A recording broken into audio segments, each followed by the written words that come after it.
পরীক্ষা এসেছিল বেশি। অসুস্থতা থেকে শুরু করে সামাজিক নির্যাতন, রাষ্ট্রীয় নির্যাতন, দ্বীন প্রচারের জন্য, আল্লাহ বিধানকে জমিনে বাস্তবায়নের জন্য সব থেকে বেশি নির্যাতনের স্টিম রোলার তাদের উপর দিয়ে চলেছে। সব থেকে বড় বড় ক্ষতির সম্মুখীন হয়েছেন তারা, জানের ক্ষতি, মালের ক্ষতি, সব দিক দিয়ে বেশি পরীক্ষা দিয়েছিলেন আম্বিয়া আলাইহিমুস সালাম। তারা অসুস্থ হয়েছেন। এই জন্য আমরা অসুস্থ হই, অসুস্থ হব, হতাশ হওয়া যাবে না, হতাশাগ্রস্ত হওয়া যাবে না। এই অসুস্থতার ভিতর দিয়েও নিয়ামত আছে একজন মুমিনের জন্য। সে যদি ঈমান সহকারে বুঝতে পারে, সবর করে, এই কষ্ট অসুস্থতাও তার জন্য নিয়ামত হবে। নবীরাও অসুস্থ হয়েছেন। হযরতে আইয়ুব আলাইহিস সালাম অসুস্থ হয়েছিলেন। তার গোটা দেহটা একেবারে প্যারালাইজড হয়ে গিয়েছিল, অবশ হয়ে গেছিল। গোটা দেহের ভিতরে ঘা পাছড়া, স্বাভাবিক অবস্থা ছিল না তার। তিনি রবের দরবারে দোয়াও করেছিলেন। পবিত্র কোরআনে হাকিমের ভিতরে আল্লাহ সুবহানাহু ওয়া তাআলা সূরা আম্বিয়ার ৮৩ নম্বর আয়াতের ভিতরে পয়গম্বর হযরত আইয়ুব আলাইহিস সালামের অসুস্থতাকালীন তিনি কি দোয়া করলেন রবের দরবারে, আল্লাহ পাক কোট করলেন আমাদের জন্য। আল্লাহর নবী হযরত আইয়ুব আলাইহিস সালাম রবের দরবারে তিনি বললেন, রব্বি আন্নী মাসসানিয়াদ দুররু ওয়া আনতা আরহামুর রাহিমিন। রব্বি, হে আমার প্রতিপালক, আন্নী মাসসানিয়াদ দুররু, আয় আল্লাহ, রোগ আমাকে পেয়ে বসেছে, আমি কষ্টে নিপতিত হয়েছি। ওয়া আনতা আরহামুর রাহিমিন, আর তুমি তো সমস্ত দয়ালুদের শ্রেষ্ঠ দয়ালু, তুমি তো সমস্ত দয়ালুদের শ্রেষ্ঠ দয়ালু। তিনি একথা বলেন নাই, আল্লাহ আমাকে সুস্থ করে দাও, আমি রোগে পতিত হয়েছি, আমাকে তুমি ভালো করে দাও। সরাসরি তিনি আল্লাহর দরবারে এইভাবে চান নাই। তিনি বলেন, আল্লাহ আমি কষ্টে নিপতিত, রোগ আমাকে পেয়ে বসেছে, কষ্ট আমাকে স্পর্শ করেছে, আর তুমি তো শ্রেষ্ঠ দয়ালুদের, মানে দয়ালুদের শ্রেষ্ঠ দয়ালু। এটা ভাষার ভিতরে সৌন্দর্য, চাওয়ার ভিতরে হিকমত। মসজিদের দরজায় নামাজ পড়ে যখন আপনারা বের হন, বহু ফকির তো চাই, এই দেন সেই দেন, টাকা দেন, অমুক দেন, কিন্তু মনে করেন একজন রোগ দাঁড়িয়ে আছে, অন্ধ, চোখে দেখে না, সে বলতেছে, আল্লাহর বান্দারা, রব্বুল আলামিন আপনাদেরকে চোখ দিয়েছেন, আপনারা এই চোখ দিয়ে মাকে দেখেন, বাবাকে দেখেন, কোরআনকে দেখেন, কিন্তু আল্লাহ আমার দুইটা চোখের আলো দেয় নাই, আমি কিছুই দেখতে পাই না। সে কিন্তু কিছুই চাইল না, সে বলল আপনাদের চোখ আছে সুস্থ, আমি কিছুই দেখতে পারি না। এটা মানুষের দিল টাচ করবে, হার্ট টাচ করবে। আহারে, তাই তো লোকটা এই দুনিয়ায় আছে কিন্তু দুনিয়া দেখতে পারল না, যাক তারা কিছু সাহায্য করি। এরা সরাসরি চাইতেছে, এদেরকে দিল না এক টাকাও। ওই বেটা কিছুই চাই নাই, শুধু বলছে আপনাদের চোখ আছে, আহা আপনারা সুস্থ, আমি কিছুই দেখতে পাই না। এই কথাটাই দিল নরম করে দিছে, ওরে দিছে 50 টাকা, 100 টাকা। এটা হিকমত। পয়গম্বর হযরত আইয়ুব রবের দরবারে সরাসরি তিনি চাইলেন না, তিনি বলেন, আল্লাহ রোগ আমাকে স্পর্শ করেছে, আমি বড় কষ্টের ভিতরে আছি, আর তুমি তো দয়ালুদের ভিতরে শ্রেষ্ঠ দয়ালু। রব্বুল আলামিন পয়গম্বর হযরত আইয়ুবের দোয়া মঞ্জুর করে নিলেন। আল্লাহ পাক তার রোগ দূর করে দিলেন। যা কিছু ক্ষতি হয়েছিল, যা কিছু সম্পদ নষ্ট হয়েছিল, সমস্ত কিছু আল্লাহ রাব্বুল আলামিন তাকে ফিরিয়ে দিলেন, ডবল দিলেন, আরো বেশি দিলেন। নবীরা রোগে পতিত হয়েছেন।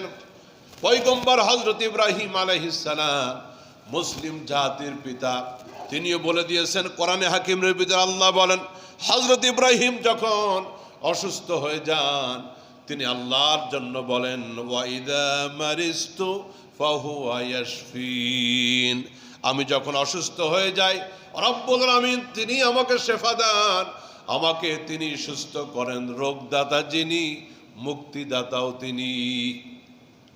অনেক ডাক্তারদের চেম্বারে এই আয়াতটা লেখা থাকে, ওয়াইদা মারিস্তু ফাহুয়া ইয়াশফিন, রোগদাতা যিনি, মুক্তিদাতাও। অনেক ডাক্তার সাহেবরা লিখে রাখেন এই আয়াতে কারিমা, এটার অর্থ লিখে রাখেন। তো রোগ এই পৃথিবীতে আসবে, কষ্ট দুঃখ আসবে। হযরত ইয়াকুব আলাইহিস সালাম তিনি পেরেশানিগ্রস্ত হলেন, কাঁদতে কাঁদতে দুইটা চোখ অন্ধ হয়ে গেল। ইউসুফের কষ্টে কাঁদতে কাঁদতে বার্ধক্যে হযরত ইয়াকুব আলাইহিস সালাম তিনি অন্ধ হয়ে গেলেন, দুই চোখের জ্যোতি শেষ হয়ে গেল। রবের দরবারে তিনি তার মনের কথাগুলি পেশ করলেন। সূরা ইউসুফের ৮৬ নম্বর আয়াতে আল্লাহ রাব্বুল আলামিন সেই আয়াতে কারিমার মাঝে হযরত ইয়াকুব আলাইহিস সালামের কথা কোট করলেন। হযরত ইয়াকুব আলাইহিস সালাম তিনি বললেন, ইন্নামা আশকু বাথি ওয়া হুজনি ইলাল্লাহ, ইন্নামা আশকু বাথি ওয়া হুজনি ইলাল্লাহ, আমি আমার সমস্ত পেরেশানি কষ্টের কথাগুলি আল্লাহর সমীপে নিবেদন করছি। মোহতারাম ভাইরা আমার, তাহলে নবীদেরকেও রোগ এসেছে, নবীরাও কষ্ট দুঃখে পতিত হয়েছিলেন। আর প্রকৃত কথা হলো বিপদগ্রস্ত হওয়া, কষ্টে পতিত হওয়া এটা মুমিন বান্দার জন্য রহমত, মুমিন বান্দার জন্য আল্লাহর পক্ষ থেকে পুরস্কৃত হওয়ার একটা মাধ্যম। বলুন না সুবহানাল্লাহ। প্রশ্ন হতে পারে, কষ্টে দুঃখে পড়ে গেলে এটা আবার রহমত হয় কেমনে, এটা আবার পরীক্ষা পুরস্কারের পথ কেমনে হয়? হযরত আনাস রাদিয়াল্লাহু তাআলা আনহু থেকে বর্ণিত তিরমিজি শরীফের হাদিস, নবীজি বলেন, ইদা আরাদাল্লাহু বিআবদিহিল খায়রা আজ্জালা লাহুল উকুবাতা ফিদ দুনিয়া, এই পৃথিবীতে আল্লাহ রাব্বুল আমিন যাকে, এই আল্লাহ রাব্বুল আমিন যাকে, যার ভালো চান, যার মঙ্গল চান, রব্বুল আমিন তাকে অতি দ্রুত পরীক্ষার ভিতরে ফেলে দেন। তাইলে যারা পরীক্ষার ভিতরে আছেন, যারা পেরেশানির ভিতরে আছেন, এই হাদিস মোতাবেক আল্লাহ পাক তাদেরকে নৈকট্যশীল বানাবার জন্য, তাদেরকে আরো প্রিয় বানাবার জন্য এই পরীক্ষাটা তাদের উপরে দিয়েছেন। এই জন্য মন খারাপ হয়ে হতাশ হয়ে যাওয়া, গালিগালাজ করা, এগুলি আমরা করব না। এই পৃথিবীতে বান্দাকে শাস্তি দিয়ে আল্লাহ পাক পরকালের মুক্তির ব্যবস্থা করে দেন। অনেকে ঠিক মতো বসতেও পারেন না, রুকু দিবেন, মাজায় ব্যথা, কোমরে ব্যথা, পিঠে ব্যথা, বহুদিন কষ্ট করতেছেন, আল্লাহকে একটু প্রাণ ভরে সেজদা দিবেন, মনটা চায়, কিন্তু আপনার শরীর আপনাকে সাপোর্ট দেয় না। আপনার মনের অবস্থা আল্লাহ পাক জানেন। আর এই যে কষ্টটা করতেছেন আপনি, এটাও জানেন কে? জোরে বলেন না। আল্লাহ রাব্বুল আলামিন জানেন। তো এই জন্য রব্বে কারীম আমাদেরকে অসুস্থতার মাধ্যমে পরীক্ষা করতে চান এবং আমাদেরকে পুরস্কৃত করতে চান। এই পৃথিবীর বিপদমুক্ত লোক যারা, যাদের একটু জ্বর কাশিও হয় না, যাদের কোনো প্রকার পেরেশানি হয় না, মালের ক্ষতি হয় না, এই লোকগুলি কিয়ামতের ময়দানে আফসোস করবে। লক্ষ্য করেন, তিরমিজি শরীফের হাদিস 2402, মেশকাত শরীফ 1570। লোকগুলি আফসোস করবে কিয়ামতের ময়দানে, এই পৃথিবীতে যারা বিপদে পড়ে নাই। তাই বলে আবার আল্লাহ বেশি বেশি বিপদ আমারে দাও, এই দোয়া কিন্তু করা যাবে না। যেটা এসে পড়েছে ওইটা দোয়ার মাধ্যমে, ধৈর্যের মাধ্যমে মোকাবেলা করতে হবে। বিপদ ছেয়ে নেওয়া যাবে না, পরীক্ষা ছেয়ে নেওয়া যাবে না। লোকগুলি কিয়ামতের ময়দানে রবের দরবারে বিপদগ্রস্ত মানুষের পুরস্কার দেখে তারা আফসোস করবে। এই পৃথিবীতে যারা মুসিবতে ছিল, কিয়ামতের ময়দানে অনেক মর্যাদা তাদেরকে দেওয়া হবে, জান্নাতের ভিতরে অনেক নিয়ামত দেওয়া হবে। এইগুলি দেখে দেখে লোকগুলি তারা পেরেশান হবে আর বলবে, লাউ আন্না জুলুদাহুম কানাত কুরিদাত ফিদ দুনিয়া বিল মাকারিদ। পৃথিবীতে থাকতে যদি কেচি দিয়ে আমাদের চামড়াগুলি কেটে টুকরা টুকরা করে দেওয়া হতো, তাহলে আজকের আখিরাতের ময়দানে আমরা আরো বেশি পুরস্কার পেতাম। দুনিয়ায় থাকা অবস্থায় দ্বীনের জন্য, ঈমানের জন্য, পৃথিবীতে থাকা অবস্থায় আল্লাহর সন্তুষ্টির জন্য যদি আমাদেরকে আরো বেশি জুলুম করা হতো, নির্যাতন করা হতো, আগুনের কেচি দিয়া আমাদের চামড়াগুলি কেটে টুকরা টুকরা করা হতো, তাহলে আরো ভালো হতো। এই পরকালে আরো বেশি পুরস্কার পেয়ে যেতাম। লোকগুলো আফসোস করবে কিয়ামতের ময়দানে। এই জন্য দ্বীনের জন্য এই পৃথিবীতে আপনাকে মৌলবাদী গালি শুনতে হবে, ঈমানের জন্য আপনাকে পরীক্ষা দিতে হবে। আপনি ক্ষতিগ্রস্ত হবেন, অথবা শারীরিক অসুস্থতার দিক দিয়ে আপনি ক্ষতিগ্রস্ত হবেন। আল্লাহর বান্দারা, এই ক্ষতিটা দুনিয়াতেই থাকবে, কিন্তু পরকালে বান্দাকে পুরস্কার দিবেন আল্লাহ। নবীজি বলেন, হুফফাতিল জান্নাতু বিল মাকারিব ওয়া হুফফাতিন নারু বিশ শাহওয়াত। আল্লাহ পাক জান্নাতকে কষ্ট দিয়ে আচ্ছাদিত করে দিয়েছেন। গোলাপ ফুল তুলতে গেলে কাঁটার আঘাত খাওয়া লাগে। গোলাপ ফুল তুলতে গেলে, একটু ভিতর থেকে ভালো ফুল নিতে গেলে কাঁটার আঘাত খেতে হয়। আমিও খাইছি, আপনারাও খাইছেন। ইলিশের ভালো মাছটা খাইতে গেলে দু চারটা কাঁটাও গলায় বাঁধে। নবীজি বলতেছেন, আল্লাহ পাকের জান্নাতটা কষ্ট দিয়ে ঢেকে দেওয়া হয়েছে। বাহ্যিক ভাবে দেখা যাচ্ছে জান্নাত পাইতে গেলে এই করতে হবে, সেই করতে হবে। ঈমানের পথে চলা এত কঠিন, কিন্তু ওই জান্নাতটা বাহ্যিক ভাবে উপরে কাটা, কষ্ট, ক্লেশ, জুলুম, নির্যাতন, হত্যা, ধর্ষণ, কত নির্যাতন ফিলিস্তিনিদের উপরে, কত জুলুম হয়েছে আরাকানের সেই মুসলিমদের উপরে, কত জুলুম হয়েছে আপনার কাশ্মীরের মা বোনদের উপরে, কত জুলুম নির্যাতন চলতেছে আজকের ভারতে মুসলিমদের উপরে, শুধু ঈমানের কারণে, মুসলমান হওয়ার কারণে। আর কোনো দোষ তাদের নয়।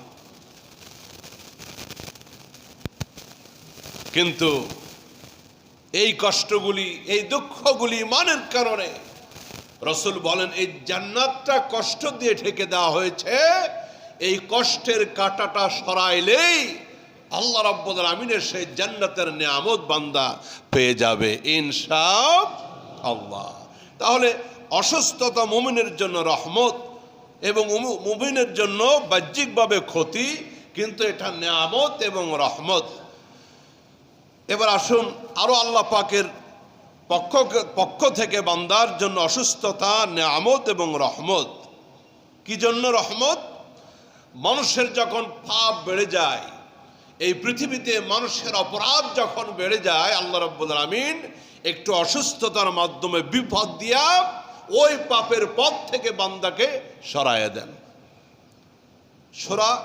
সূরা সাজদা 21 নম্বর আয়াত, আল্লাহ রাব্বুল আমিন বলেন, ওয়ালানুযীকান্নাহুম মিনাল আযাবিল আদনা দুনাল আযাবিল আকবার লাআল্লাহুম ইয়ারজিউন।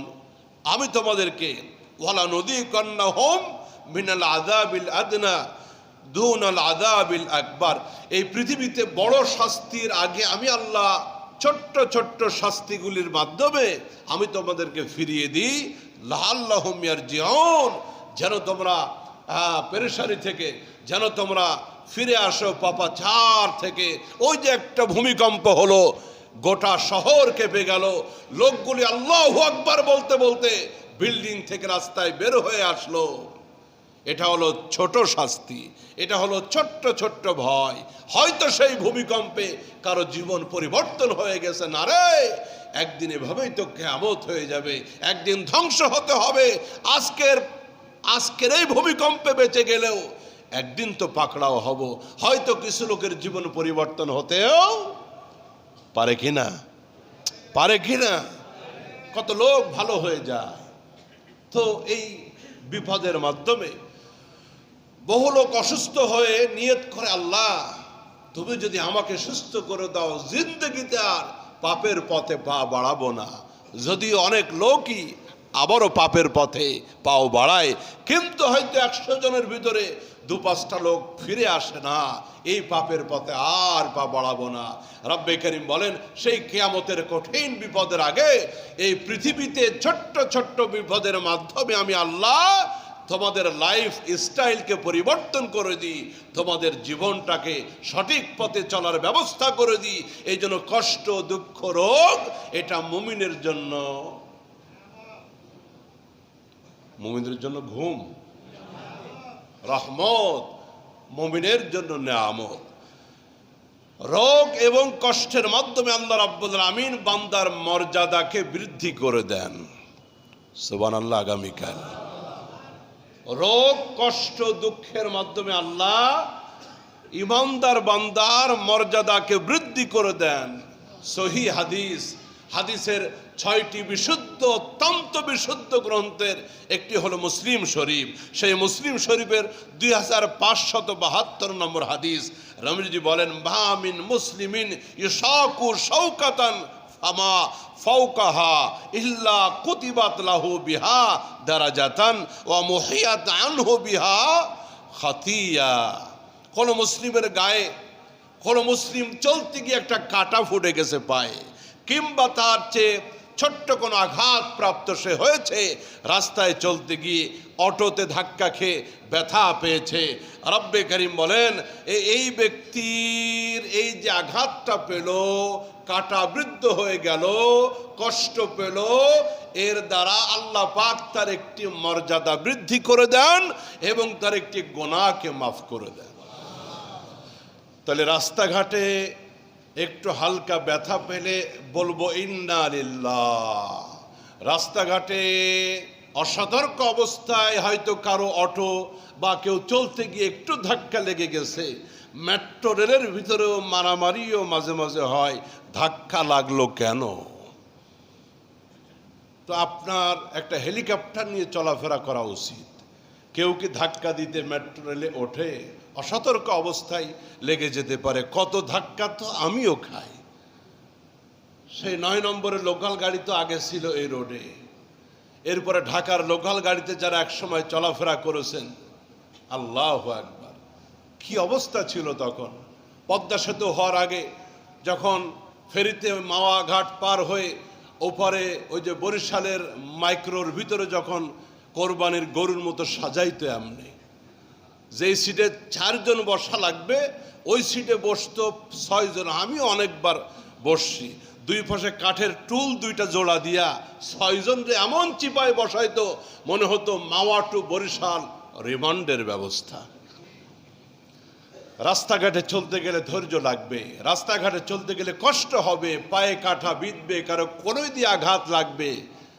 কেউ তো সুস্থ স্বাভাবিক মস্তিষ্কের কেউ মানুষকে কষ্ট দেয় না, কিন্তু এই যে নরমাল বিষয়গুলি নিয়ে রাস্তাঘাটে বড় বড় উত্তেজনা, রাস্তাঘাটে বড় বড় মারপিট শুরু হয়ে যায়, এটা হলো ধৈর্যের কমতি, বুঝের কমতি।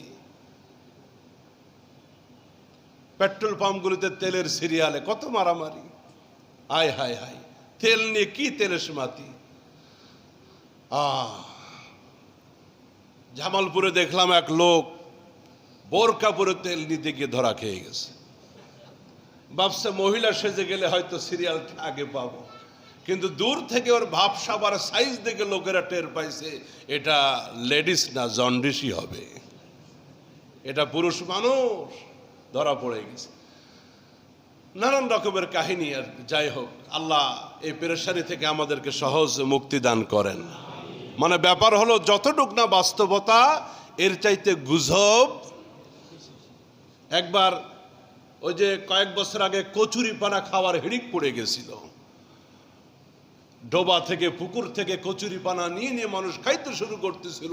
কোন দরবারের পীরে নাকি বলছিল এর মাধ্যমে শেফা আছে, শেফা। তো এগুলি গুজব আক্রান্ত বেশি, আমরা গুজবে কান দিই। কষ্ট দুঃখ আসবে, পেরেশানি আসবে, ধৈর্য ধরতে হবে। রাসূল বলতেছেন পায়ে কাঁটা বেঁধে গেলে, রাস্তায় চলতে গিয়ে হোঁচট খেয়ে পড়ে গেলে, একটু হাঁটুটা ছুলে গেলে বান্দা তুমি ধৈর্য ধারণ করো, তুমি আল্লাহর খুশির জন্য ধৈর্য ধারণ করো। এই ধৈর্যের মাধ্যমে তোমার মর্যাদা বেড়ে গেল এবং তোমার জিন্দগির আমলনামা থেকে একটা গুনাহকে মাফ করে দেওয়া হলো। আরেকটি নিয়ামত, রোগ শোক কষ্ট আমাদের জন্য আরেকটি নিয়ামত। কিভাবে? রোগ অবস্থায় ইবাদতকারী বান্দা সে সুস্থ অবস্থার মতো নেকি পেতে থাকে। আল্লাহু আকবার।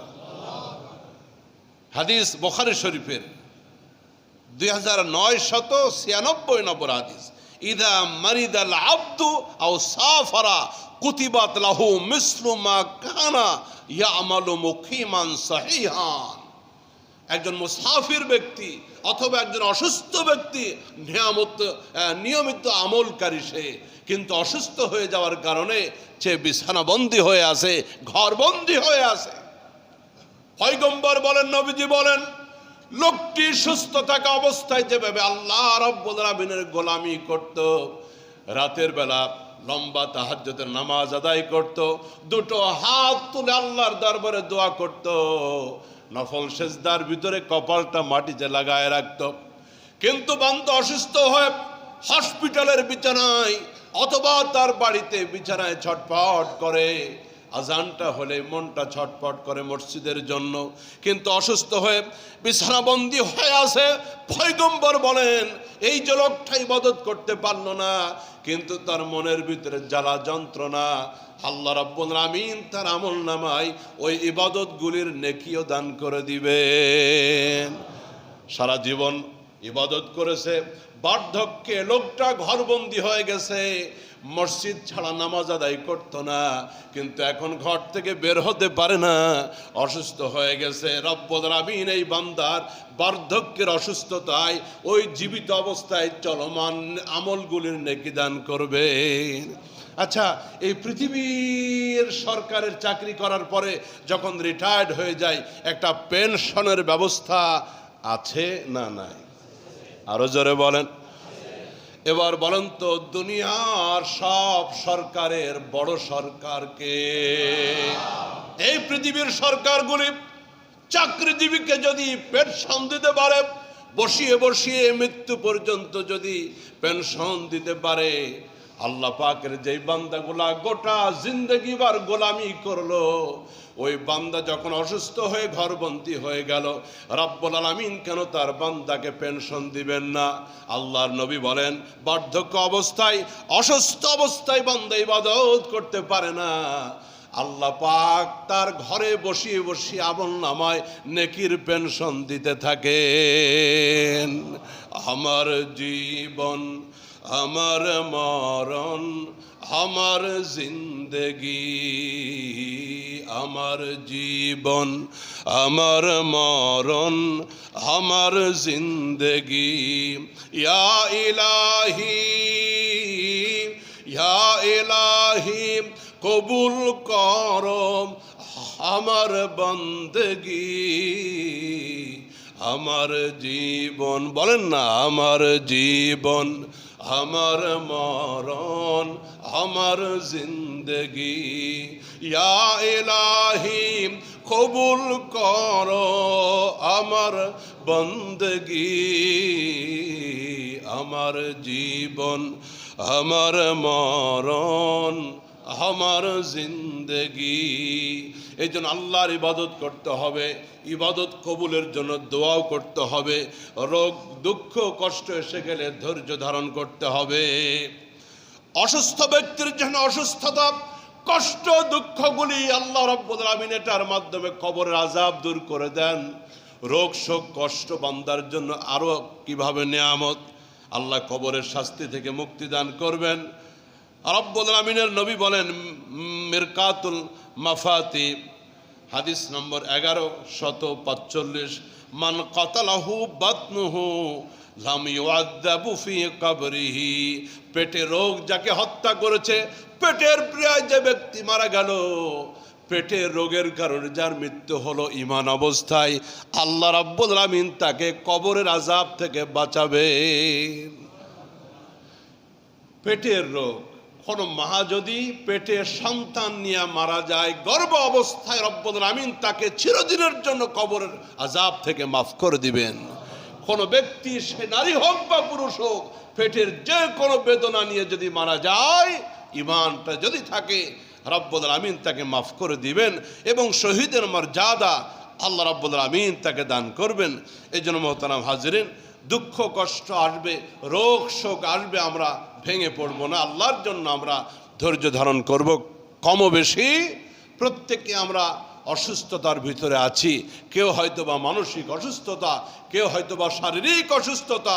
যে অসুস্থতায় আসুক না কেন, কোনো অসুস্থতা হয়তো এক্সরে রিপোর্টে ধরা পড়ে, কোনোটা হয়তো ধরা পড়ে না। আপনার অন্তরের ভিতরে যে জ্বালা পোড়া, এইটাই তো ডাক্তারের মেশিনে ধরা পড়বে। কলিজার ভিতরে যে আগুন জ্বলতেছে, এইটা তো পরীক্ষা নিরীক্ষায় আসবে না, কিন্তু আল্লাহর মেশিনে এগুলি সব কাউন্ট হয়ে থাকে। এই জন্য চলতে ফিরতে পেরেশানি আসবে, বিপদ মুসিবত আসবে, ধৈর্য ধরবো আল্লাহর খুশির জন্য। আর বিশেষ করে চলমান যে সমস্যাটা, হাম চতুর্দিকে, বিশেষ করে ছোট্ট ছোট্ট বাচ্চাদের উপরে এটা বেশি প্রভাব বিস্তার করে। যদিও ইসলাম ছোঁয়াচে রোগকে ইসলাম অ্যালাউ করে না, কিন্তু সতর্ক থাকতে বলা হয়েছে। কোনো এলাকায় যদি মহামারী এই রকমের কোনো রোগ চলে, তাহলে ওই এলাকা থেকে বের হয়ে অন্য জায়গায় না যাওয়া, অবস্থান করা, তো সতর্ক থাকা। এবং নবীজি কিছু দোয়া আমাদেরকে শিখিয়েছেন। এই দোয়াগুলি শুধু হামের জন্য না, যে কোনো রোগ বালাই থেকে মুক্ত থাকার জন্য আল্লাহর দরবারে চিকিৎসা গ্রহণের পাশাপাশি একটু রবের দরবারে সাহায্য প্রার্থনা করা। কারণ আল্লাহ রাব্বুল আলামিন যদি আমাদেরকে দয়া না করেন, তাহলে যত বড় দামি কোম্পানির ঔষধ হোক না কেন, রোগ থেকে মুক্ত হওয়া সম্ভব। এ বহু লোক আছে আমেরিকা, সিঙ্গাপুর, জাপান, জার্মান চিকিৎসা শেষ করে বাংলাদেশে আসে, ভালো হয় নাই, ভালো হয় নাই। এই হঠাৎ এক গাছগাছলা অক্ষত কোনো ডাক্তারের একটা মেডিসিন খেয়ে লোকটা ভালো হয়ে গেছে। অনেক হয় এমন। এই জন্য আল্লাহর কাছে সাহায্য চাওয়া। আবু দাউদ শরীফের ভিতরে একটি দোয়া আসছে, এই দোয়াটি আমরা আমল করব। নবীজি আমাদেরকে সমস্ত রোগ থেকে নিজের শরীরকে হেফাজতের জন্য এই দোয়াটা শেখালেন। আল্লাহুম্মা আফিনি ফি বাদানি, আল্লাহুম্মা আফিনি ফি সামঈ, আল্লাহুম্মা আফিনি ফি বাসারি। অর্থ হলো, আল্লাহুম্মা, হে আল্লাহ, আফিনি ফি বাদানি, আমার শারীরিক সমস্ত কষ্ট থেকে দূর করে দাও, শরীরটাকে সুস্থ রাখো, আমার গোটা শরীরটাকে তুমি সুস্থ রাখো। আফিনি ফি বাদানি, আল্লাহুম্মা আফিনি ফি সামঈ, রব্বুল আলামিন আমার শ্রবণ শক্তিকে সুস্থ করে দাও, আমার শ্রবণ শক্তিকে ভালো রাখো, আমি যেন এই শ্রবণ শক্তি হারিয়ে না ফেলি, যেন বয়রা না হয়ে যায়। আল্লাহুম্মা আফিনি ফি বাসারি, রব্বুল আলামিন আমার চোখ দুইটাকে ভালো রাখো, চোখকে সুস্থ রাখো। তো গোটা বডি চলে আসলো। আল্লাহুম্মা আফিনি ফি বাদানি, বদন দ্বারা গোটা বডি চলে আসলো। আল্লাহুম্মা আফিনি ফি সামঈ, আমার শ্রবণ শক্তিকে আল্লাহ তুমি নিরাপদ রাখো, সুস্থ রাখো।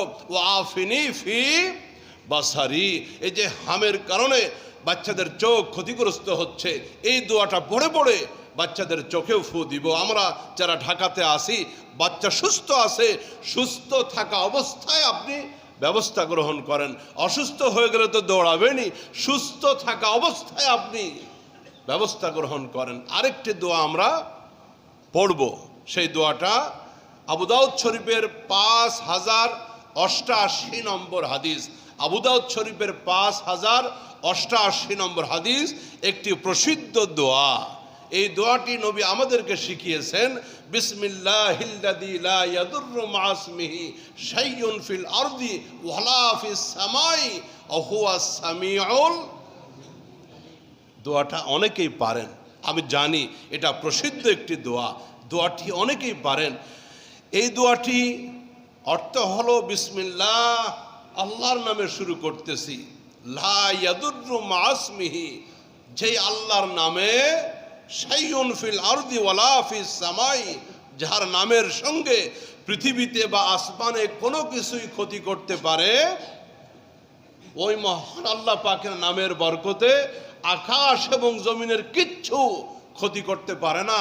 যদি তার নামটা আমার সাথে থাকে, তার নামের বরকত নিয়ে যদি চলি, কিছুই ক্ষতি করতে পারবে না। আহুয়া সামিউল আলিম, আর তিনি হলেন সর্বশ্রোতা, তিনি হলেন সর্বজ্ঞানী।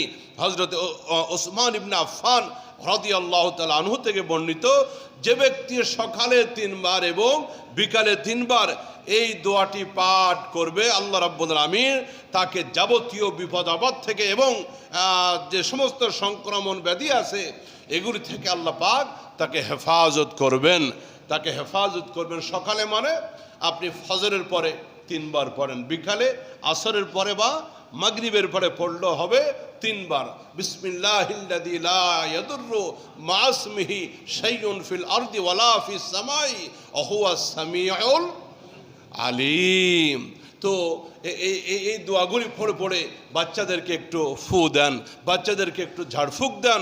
চিকিৎসা গ্রহণের পাশাপাশি রবের কাছে আশ্রয় প্রার্থনা করা। আল্লাহ রাব্বুল আলামিন আমাদের সকলকে বুঝবার এবং আমল করার তৌফিক দান করুন, আমিন। যাদের সুন্নাত বাকি আছে আমরা সুন্নাত আদায় করি।